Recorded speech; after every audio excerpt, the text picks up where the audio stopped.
नमस्कार. तुम्हा सर्वांचं स्वागत आहे वृत्तांत प्रसारकमध्ये. तसेच आपल्या या खास कार्यक्रमामध्ये ज्याचं नाव आहे संवाद नवीन संकल्पनांचा.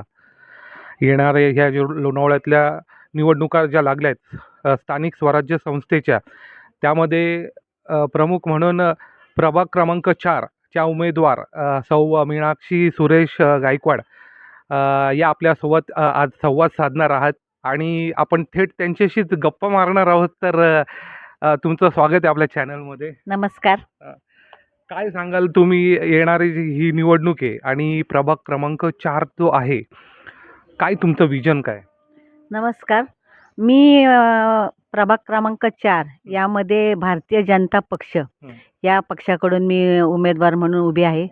मी म्हणजे 4 क्रमांकामधले जे आहेत म्हणजे मतदार माझे जे लाडके मतदार आहेत त्यांच्यासाठी जास्तीत जास्त त्यांचे काय प्रश्न असतील बरोबर. किंवा त्यांच्या मनातही काही संकल्पना असतील की आमच्याविषयी ज्या त्यांच्या असतील, आमच्याकडनं ज्या अपेक्षा त्या जास्तीत जास्त पूर्ण करण्याचा मी प्रयत्न करेन. बरोबर. जसं की तुम्ही पाहिलं की भांगरवाडी आणि नांगरगावला जी आपली नाळ जी जोडलेली आहे आणि हा ज्वलंत विषय आहे की तिथे जो भांगरवाडीचा जो ब्रिज आहे तो आतापर्यंत काय त्याचा काय निकाल काय लागणार नाही. तर तुमच्या माध्यमातून काय निकाल लागण्याचे चिन्ह दिसतील का आणि काय तुमची योजना काय त्याच्यावरती?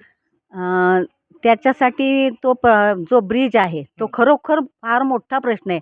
कारण काय होतं की भांगरवाडीचा जो आपला रेल्वे गेट आहे तिथे गेल्यानंतर लोकांना प्रश्न पडतो, म्हणजे रिक्षावाले ते यायला मागतच नाहीत त्या गेटमुळे. तर तो लोकांसाठी म्हणजे कसं रेल्वेच्या लोकांसाठी तर तोच एक रस्ता आहे.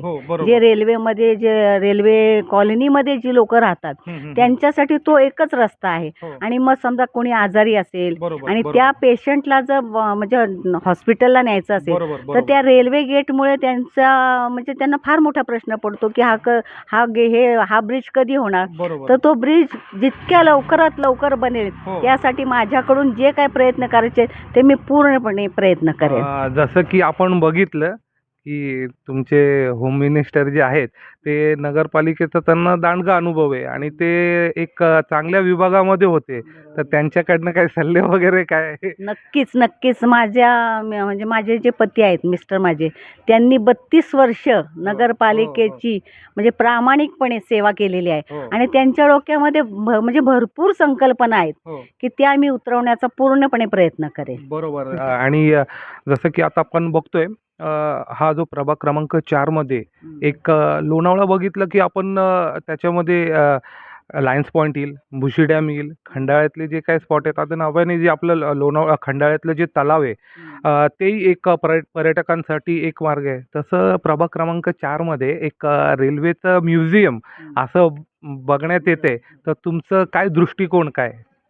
तो म्हणजे रेल्वे प्रभागामध्ये जे म्युझियम बनणार आहे ते जर झालं, ते लवकर कसं बनेल त्यासाठी आम्ही पूर्णपणे प्रयत्न करू. आणि ते म्युझियम झाल्यानंतर तिथे आपल्या लोणावळ्यातल्या रेल्वे मध्ये जी म्हणजे ज्या मुलांना रोजगार नाहीये त्या मुलांना जास्तीत जास्त कसा रोजगार मिळेल याचा आम्ही प्रयत्न करू. क्या बात आहे, क्या बात आहे. म्हणजे खरंच मला इथं खरं मी ॲप्रिशिएट करणं इतका नाहीये, पण तुमचा जो दृष्टिकोन आहे की रेल्वेतले जे विभागातले काही लोक आता तिकडे नाहीये, त्यांचं तिकडं ते सगळे विभक्त झालेले आहेत. आता सगळे आपापल्या गावी राहायला गेलेत. कारण त्याच्यामुळे तिकडे रोजगार कसा आपल्याला उपलब्ध करून देता येईल. कारण मुख्यतः आपण बघतो की लोणावळा हा एक पर्यटन म्हणून एक टॅक्सी चालकांसाठी आहे की आपण चिक्के विक्रेता व्हावं. कारण इथं जे सुशिक्षित विद्यार्थी वर्ग पण येतो, जसं की IT विभाग असेल, IT विभाग बघितलं तुम्ही, तसं तुम्ही त्याच्यामध्ये शिकलेली मुलं असतात. तर त्यांच्यासाठी का पर्यायच नाहीये. तर याकडे कसं बघता तुम्ही? आपल्या म्हणजे कसं माहितीये का, आपल्या लोणावळ्यामध्ये पर्यटक हे लाखोनी येतात. पावसाळ्यामध्ये तर म्हणजे कसं आपल्याकडे तर भरपूर त्यांचा ओघ असतो.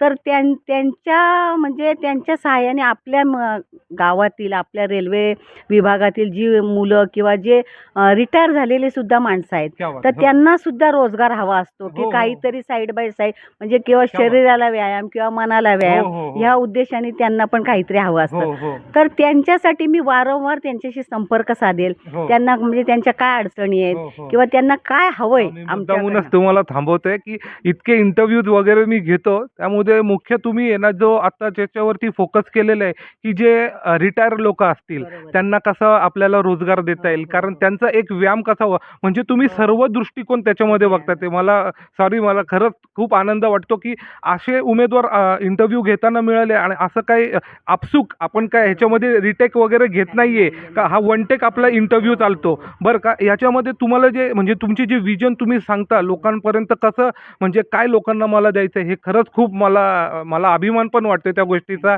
ठीक आहे, तुम्ही कंटिन्यू करा. तर मी कसं पूर्वी सुद्धा म्हणजे मला पहिल्यापासून समाजसेवेची आवड आहे. हो तर मी 2 वेळा लायन्स क्लबचे सेक्रेटरी आहे हो हो आणि माझे मिस्टर जेव्हा लायन्स क्लबचे म्हणजे अध्यक्ष होते हं. तेव्हा त्या आम्ही म्हणजे भरपूर अशी समाजसेवेची कामं केलेली भरपूर.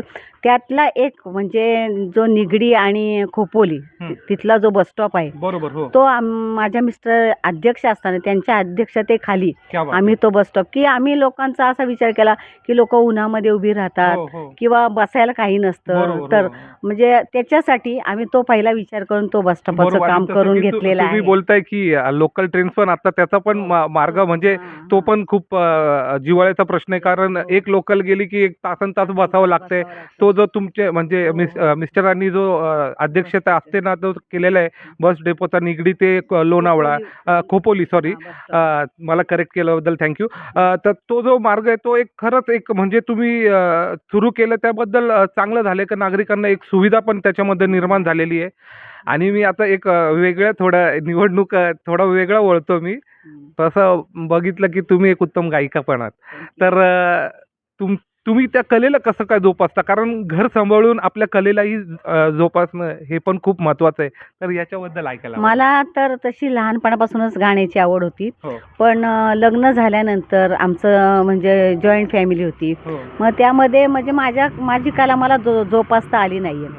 तर त्याच्यानंतर माझ्या लग्नाला 25 वर्ष झाल्यानंतर हो, मी या हो. क्षेत्रात उतरले हो. आणि त्याचं संपूर्ण 100% क्रेडिट हे माझ्या मिस्टरांना क्या जातं. बात आहे, क्या बात आहे. की म्हणजे त्यांचीच फार मोठी स्वप्न होतं की मग मोठी गायिका आपण व्हावी. जसं ऐकतो एका जे नवऱ्याच्या पाठीमागे एका स्त्रीचा हात आहे, पण एका स्त्रीच्या पाठीमागे नवऱ्याचा हात आहे. हे खूप उत्तम उदाहरण आहे. आणि आजपर्यंत म्हणजे त्यांनी 100% प्रयत्न केला की मी कशी ह्यातून पुढे जाईल, कशी ह्यातून पुढे जाईल. हो, तसेच हे आत्ता सुद्धा ते माझ्या मागे पूर्णपणे उभे राहणार हो. आणि म्हणजे मला पूर्ण सपोर्ट करून ते जास्तीत जास्त हं. मी कसं जास्त काम करेल बरोबर, म्हणजे बरोबर. रेल्वेचे जे आहेत नागरिक हो. त्यांच्यासाठी मी कशी जास्तीत जास्त काम करू शकेल, त्यांच्यासाठी त्यांची सेवा करू शकेल, हो. त्यासाठी ते पूर्णपणे माझ्या पाठीशी असणार आहेत. बरं, बरं. तर ह्या होत्या सौ मीनाक्षी सुरेश गायकवाड यांनी आपलं विजन आपल्यासमोर त्यांनी रचलेलं आहे. बऱ्याचपैकी चांगलं त्यांनी आपल्याला माहिती पण दिलेल्या आहेत. आणि आता बघूया आपण होणारी जी निवडणूक आहे प्रभाग क्रमांक 4 मधनं त्यांना कौल त्यांच्या बाजूनी दिसतोय आहे. जाता जाता तुम्ही प्रेक्षकांना काय सांगाल, तसेच तुमच्या प्रभागातील नागरिकांना काय आव्हान कराल? मी प्रेक्षकांना हे सांगते की प्रत्येकाने गावाच्या विकासाचा विचार करा. बरोबर. की गाव कसं सुरू आहे, की आपण किती जास्तीत जास्त काम करू शकू हो, हो. किंवा लोकांना कसं खुश ठेवू शकू, की हो. त्यांच्या प्रश्नांना आपण उत्तरं देऊ शकू, बरोबर. त्यांचे समस्या आहेत हं. त्या समस्या आपण कशा दूर करू शकू. बरोबर. आणि आपल्या गावामध्ये जो स्वच्छता आपला किती म्हणजे आपण आज बरोबर. म्हणजे आपलं किती वेळा देशातून नंबर आलेला आहे. बरोबर. त्यामुळं ती आज जे सूर्यकथाईंनी कार्य केलेलं आहे बरोबर, बरोबर. त्याला म्हणजे पर्यायच नाहीये. Yes. की त्यांनी जे केलं की एक पुरुष करू शकत नाही बरोबर. ते एका स्त्रीने क्या बात आहे. करून दाखवलंय. क्या त्यांना बात मी आहे. सॅल्यूट करते. Yes, yes, yes. की त्याच्यामुळे मग आम्ही त्यांनी जो वसा चालू केलाय हं. तो वसा पूर्ण करण्याचा आम्ही प्रयत्न नक्की करणार. की ओके. त्यांनी आज गावातल्या स्त्रियांना